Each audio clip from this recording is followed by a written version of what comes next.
He spoke just once, and the entire courtroom went silent, as if everyone suddenly realized something had gone terribly off script. The gavel hadn't even settled when his boots hit the floorboards. Slow, heavy, each step cutting through the laughter. Lila's fingers tightened around the edge of her dress as dust drifted through the sunlight, and somewhere behind her, a chair scraped sharp against wood. He stopped just close enough for her to hear him breathe, then said it. No hesitation, no looking away. If you need a husband, marry me. No one moved. Not the judge. Not the men who had been laughing seconds before. And Lila. She didn't turn right away. Why would a man like him say that? Tell me what you think. Would you trust him? The room smelled of dust and old paper. Sunlight pushed through the tall windows of Red Hollow's council hall, cutting sharp lines across the worn wooden floor. Boots scraped, chairs creaked, every seat was taken, and still men stood along the walls, hats low, waiting. Lila Mae Johnson stood alone near the front. Red dirt clung to the hem of her skirt. Her hands held tight to the edge of a faded cloth in her fingers, knuckles pale against dark skin. She did not move. Not when someone behind her laughed. Not when a woman whispered something sharp enough to draw a few more chuckles. Judge Halver leaned forward behind the long desk, his vest stretched tight across his belly. He tapped a folded document once against the wood. Miss Johnson, he said, voice dry as gravel. This council has reviewed your claim. A pause. The land cannot remain in your name. A low hum spread across the room. Lila's eyes stayed fixed ahead, on a crack in the far wall. You have no lawful husband to represent the property, the judge continued. Without proper standing, the ranch will be seized and transferred by the end of the week. A chair leg scraped loudly behind her.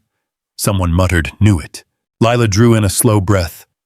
Her fingers tightened around the cloth. That land is mine, she said. Her voice did not rise. It did not shake. It landed flat in the room and stayed there. A few men shifted. One let out a short laugh. Was yours, another voice added. The judge lifted a hand. You may appeal, but... I worked that land, Lila said, cutting across him now. I built that fence line myself.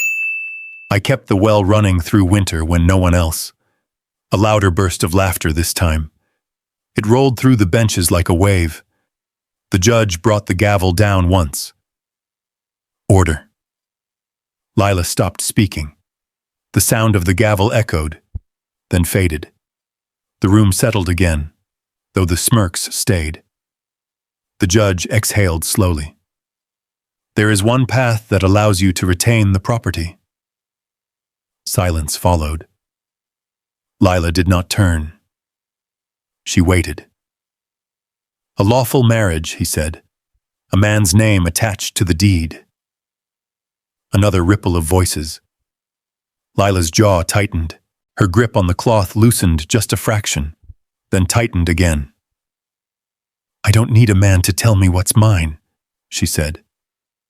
This time, the laughter came faster, sharper. Seems the law disagrees, someone called out. Near the back of the room, a chair shifted. The sound was small, barely more than wood against wood, but it cut through the noise just enough. Bootsteps followed. Slow, even. Lila did not turn right away. She felt it first, the way the room changed.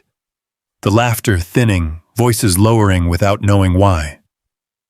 The steps came closer, then stopped. If you need a husband, a man said. His voice was low, not loud, but it carried. Lila turned. He stood just a few feet behind her now. Grant Holloway. Dust clung to his coat. His hat cast a shadow over his eyes, but not enough to hide them. Gray, steady, fixed on her. Not the judge, not the room. No one spoke. He did not look around, did not acknowledge the crowd or the council, or the way every eye had shifted to him. He looked only at her. Marry me. The words settled into the space between them. No echo, no rush of sound after. Just quiet. Lila blinked once. The cloth slipped from her fingers and fell against her skirt. Someone in the back let out a low whistle. Another muttered Grant's name under his breath, not loud enough to be called out, but not quiet either. The judge leaned forward. "Mr. Holloway, this is not—" Grant did not move. Lila searched his face. There was no smile there, no hint of a joke, no pressure, just waiting. Outside, a wagon rattled past on the main road.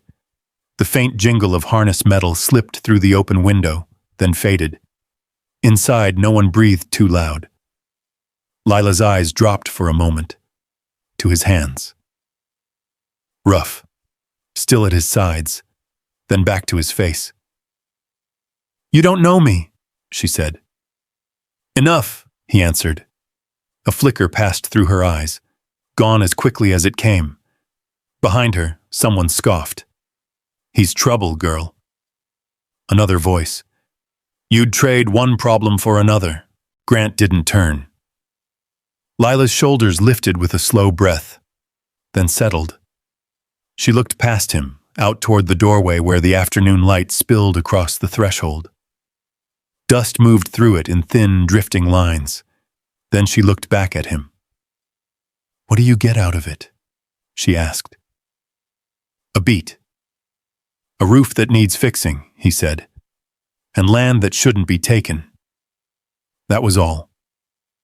No promise, no soft words. The judge shifted again, impatience creeping in. "Miss Johnson, if you intend to pursue this option, the council requires a clear answer." Lila didn't look at him. Her eyes stayed on Grant. The room leaned in without meaning to. She bent slightly, picking up the cloth she had dropped, folded it once, twice, gave her hands something to do. When she straightened again, her chin lifted just enough. "Fine," she said. The word was quiet, but it held. A murmur broke loose around the room. The judge's gavel struck again. "State it clearly." Lila turned forward now, facing the desk. "I'll marry him." The words landed harder than the gavel. Voices rose, chairs scraped.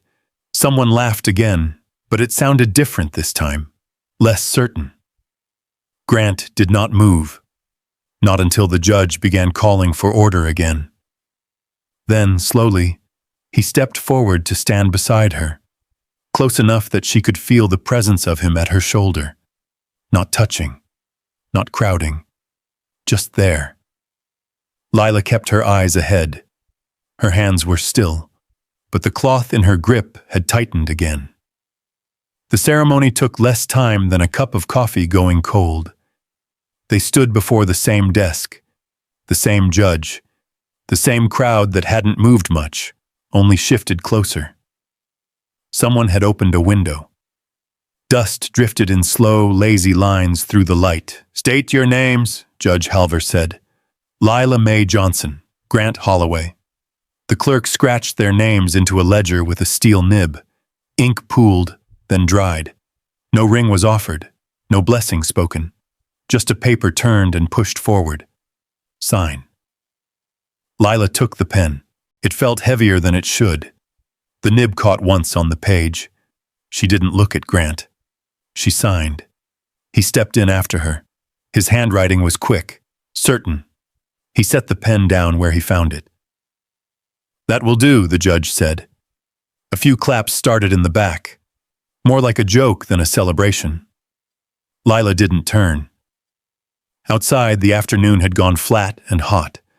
The boardwalk creaked under their steps. A wagon stood tied near the hitch rail, a canvas cover pulled low. Grant lifted the tailboard without a word. "You ride," he said.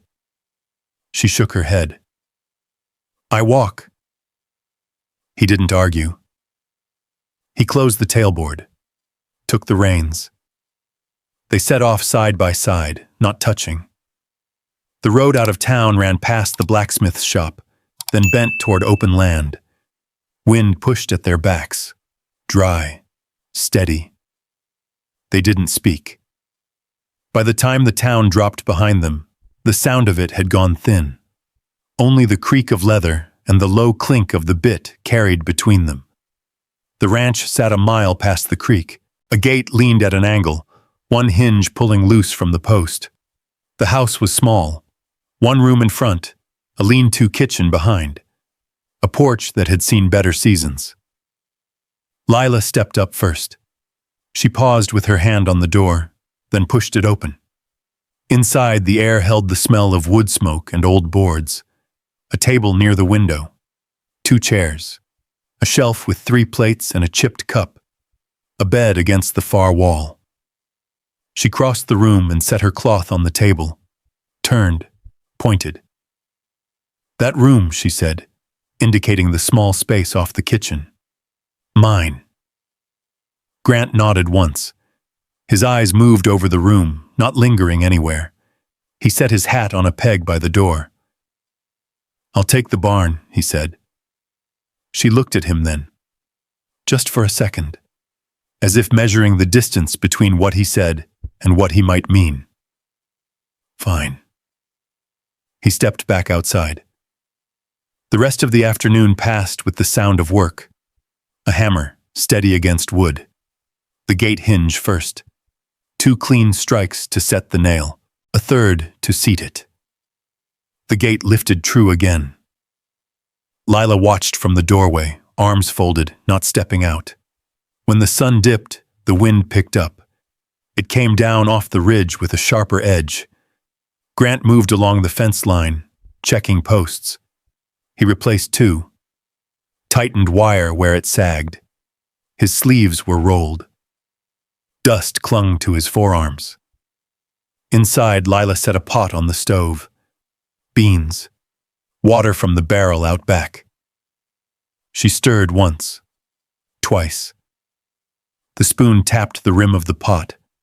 A soft, steady sound. He didn't come in until the light had gone. He paused at the door. Knocked once against the frame with his knuckles. "Food's there," she said, not turning. He stepped in. Took the chair by the wall. Ate without hurry. Without looking up. The spoon against the bowl made a dull rhythm. She sat across from him. Ate too. Their knees were a yard apart. Might as well have been miles. When he finished, he set the bowl in the washpan. Rinsed it with a dipper of water. Placed it back on the shelf. "Thank you," he said. She didn't answer, but her hand paused over the pot, just a fraction longer than it needed to. Night settled. The wind found the cracks in the boards and pushed through them. A low, constant sound.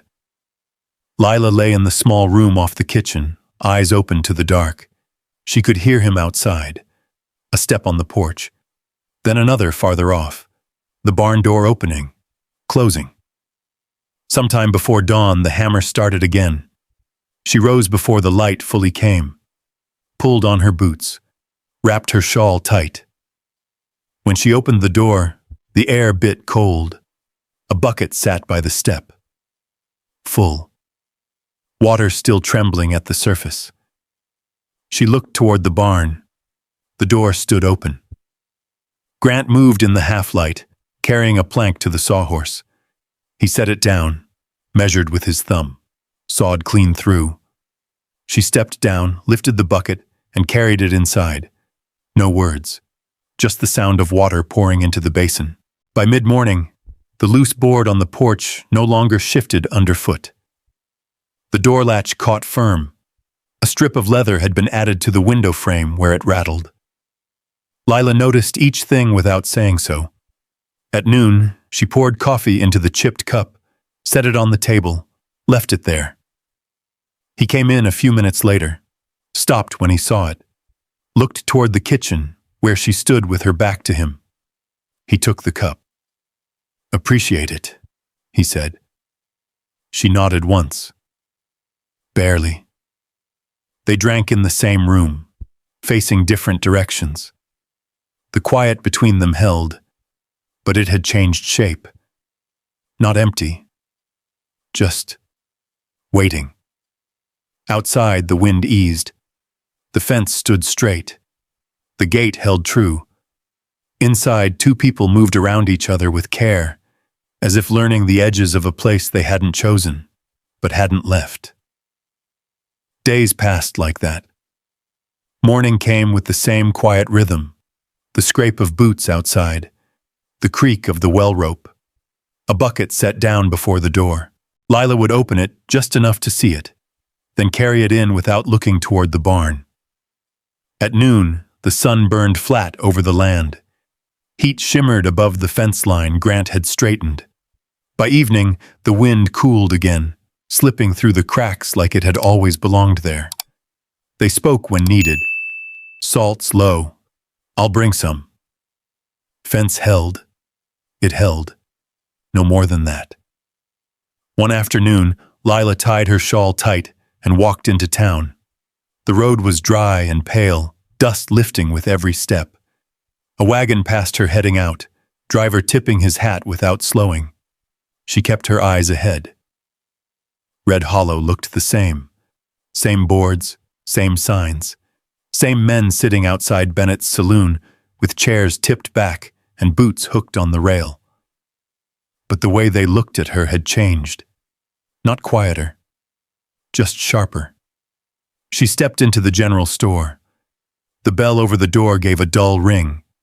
Shelves lined with flour sacks, canned goods, bolts of cloth. Mr. Hensley stood behind the counter, spectacles low on his nose. "Afternoon," he said. "Flour," Lila answered. "And coffee." He nodded, measured out the flour into a paper sack, weighed it, scribbled a number on a small slip. "No account, no more?"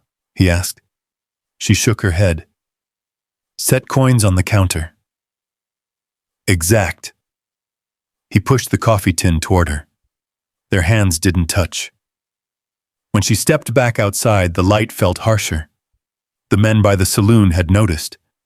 One of them let out a low whistle. "Well now," he said, voice dragging slow. "Mrs. Holloway?" Lila didn't stop.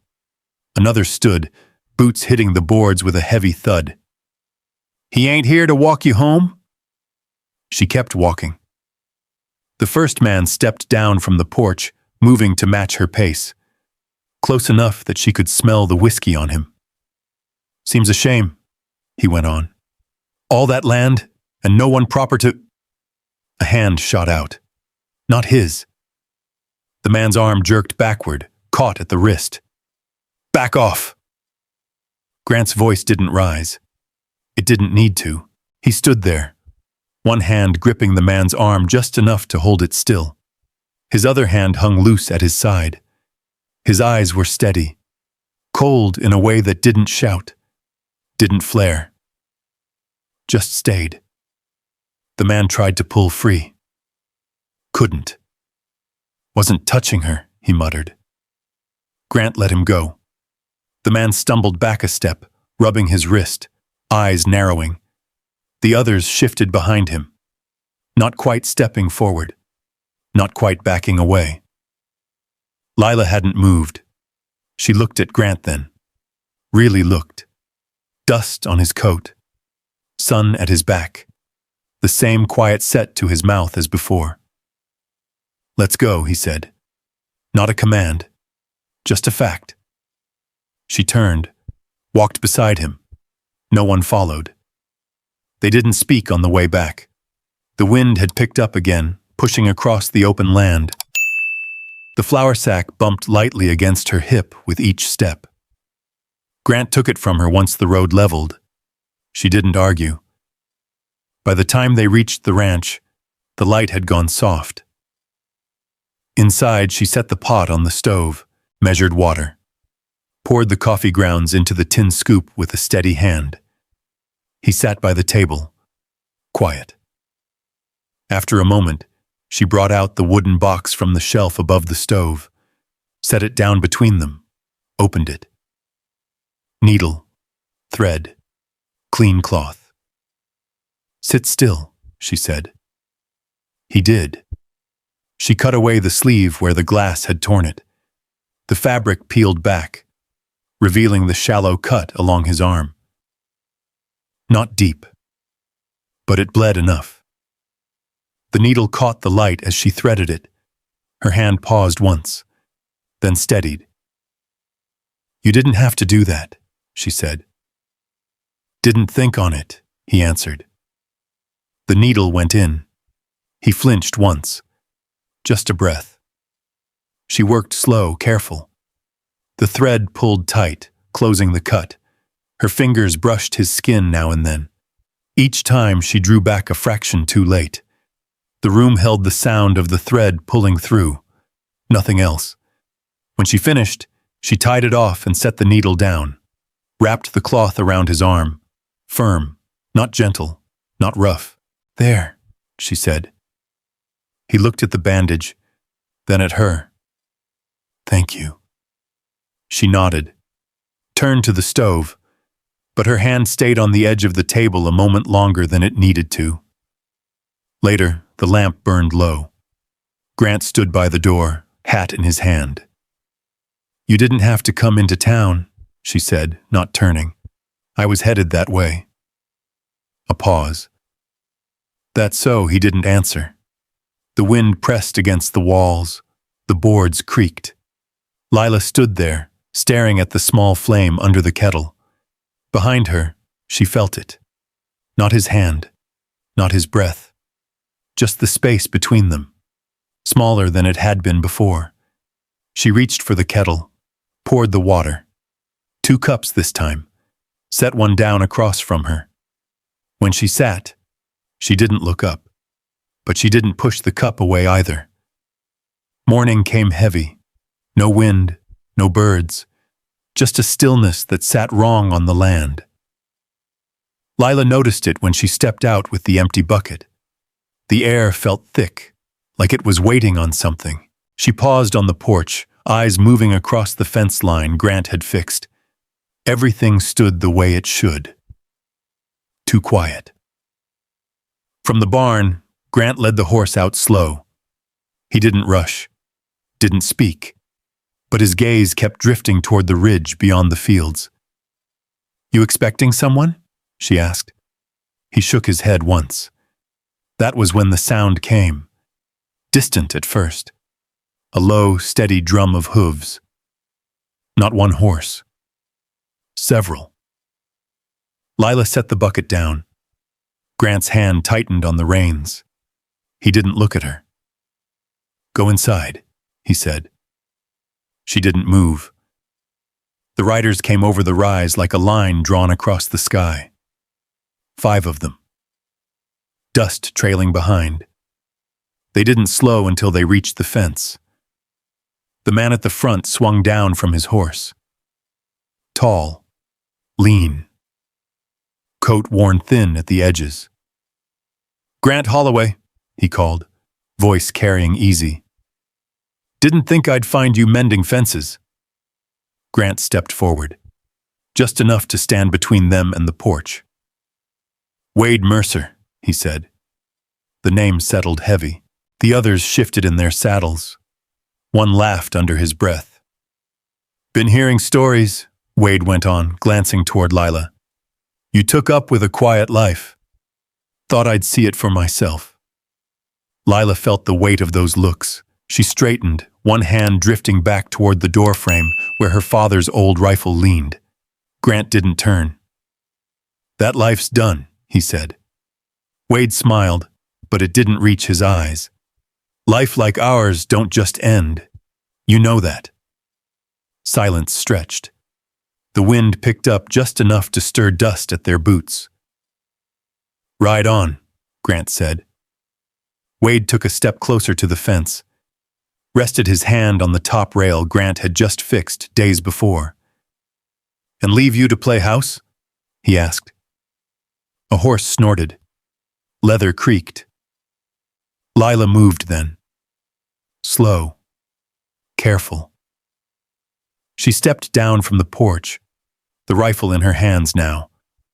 Not raised. Just held. The wood felt familiar. Solid.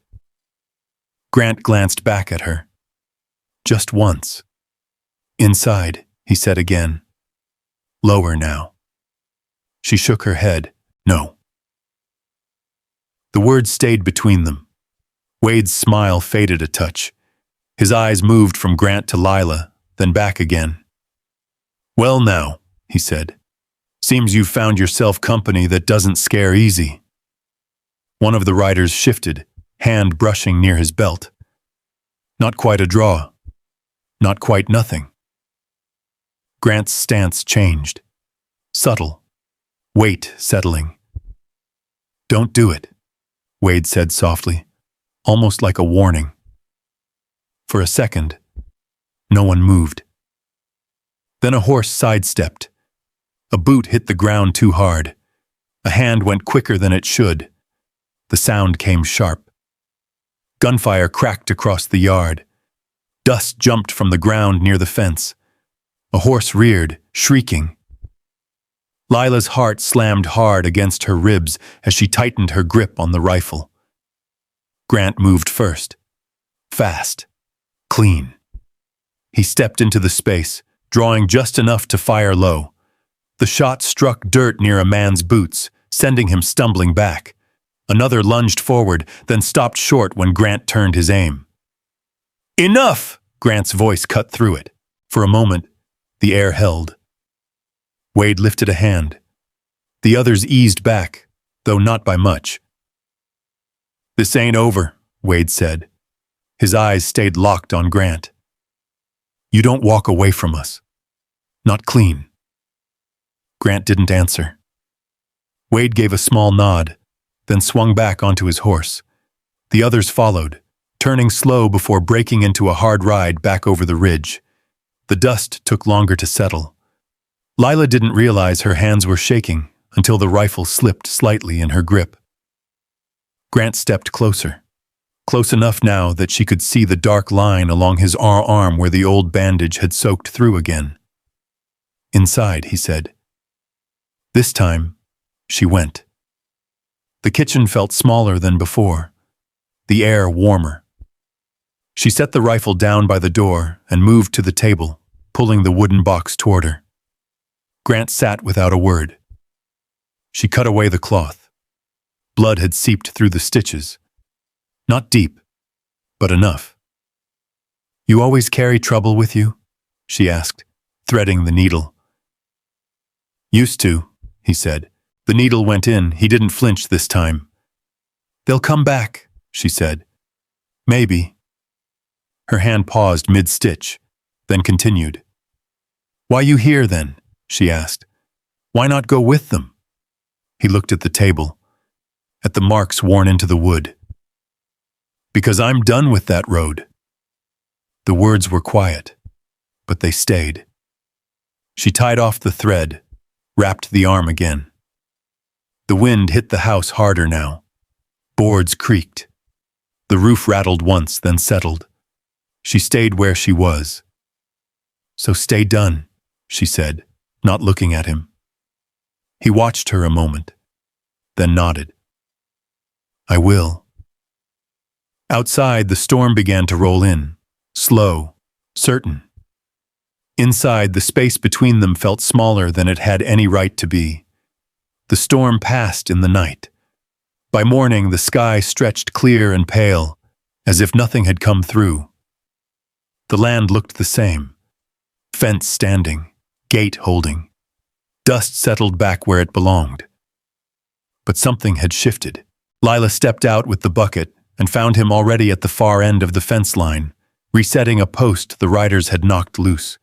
His movements were steady, like always. No hurry, No wasted motion. She watched a moment, then turned back inside. It was near noon when the wagon came. Not fast, not loud, just a slow roll up the road, wheels turning through dry earth. Lila heard it before she saw it, stepped out onto the porch with her hand resting near the doorframe. The man who climbed down wasn't dressed like the others who had come before. Clean coat, hat brushed, a leather satchel tucked under his arm. "Afternoon," he said. Lila didn't answer. He looked past her toward the field. "Mr. Holloway?" Grant straightened where he stood, wiped his hands on his trousers, and walked in without rush. The man tipped his hat. "Dalton Pierce," he said. "Attorney out of Fairmont." Grant gave a short nod. "What brings you here?" he asked. Pierce adjusted the satchel.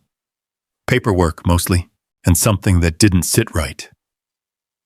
Lila stayed where she was, didn't invite him in. He didn't step forward either. "Counsel back in town filed the seizure early," Pierce went on. "Faster than usual. Too fast." Grant's eyes narrowed slightly. "Meaning?" Pierce opened the satchel, pulled out a folded document. The edges were worn from travel. "Meaning they were planning this before she ever walked into that room," he said, glancing once toward Lila. "They needed a reason. The law gave them one." Silence hung there. "The marriage?" Grant asked. Pierce nodded. Suggested. Quiet-like. "They figured you'd step in. Thought they could lean on you after. Keep things easy." Lila's grip tightened against the porch rail. "Easy," she repeated. Pierce looked at her, not unkind. "Land out here's worth more than folks let on. Rail lines pushing west. They want a straight run through Red Hollow." Grant exhaled slowly, looked out across the field. "They figured wrong," he said. Pierce gave a small shrug. "Maybe, but they're not done." He folded the paper again, slid it back into his satchel. "I thought you should know," he added, "before they come with something bigger than talk." No one spoke. The wind picked up just enough to move the grass at the edge of the yard. Pierce stepped back toward his wagon, paused with one foot on the wheel. "You got a choice now," he said, looking between them. "Walk away. Start somewhere they ain't watching. Or stay and make it harder on yourselves." He climbed up, flicked the reins. The wagon rolled off the way it came. The sound faded. Lila stood still for a long time. Then she turned and went inside. She moved through the room without thinking, opened the small chest by the bed, pulled out a folded dress, a book, a tin box with coins inside, set them on the table. Grant came in a few minutes later, stopped when he saw the things laid out. "You leaving?" he asked. She didn't answer right away. Folded the dress again. Slower this time. "I could," she said. He nodded once, like he'd expected it. "You'd be safer," he said. The words landed quiet. No push, no pull. She set the dress down, walked to the door, stood there, looking out across the land. The fence line cut clean through the field. The gate held straight. The post he'd reset that morning stood firm. Her eyes moved over it all. Then she stepped down off the porch. Grant followed, but kept a few steps back. She walked out into the field. Stopped where the earth dipped just a little, where water used to pool in spring. He was already there, setting another post. She stood beside him, didn't speak. He drove the post in with 2 clean strikes, checked it, pressed it once with his boot. Solid. She reached out then, not to stop him, not to take the hammer, just her hand, resting against his for a moment. He stilled. She looked at the fence, at the line it made across the land. "This place don't stay because of paper," she said. He didn't move. "It stays if we stay." The wind moved through them. Light, steady. Grant turned his hand slightly under hers, not holding, not pulling away. "Then we stay," he said. That was all. They worked the rest of the afternoon side by side. No hurry. By evening, the fence stood stronger than it had before. A small shape appeared near the road just before dark. A boy, maybe 8, clothes too big, shoes worn thin. He stood there, watching, not stepping closer. Lila saw him first, set the hammer down, walked toward him.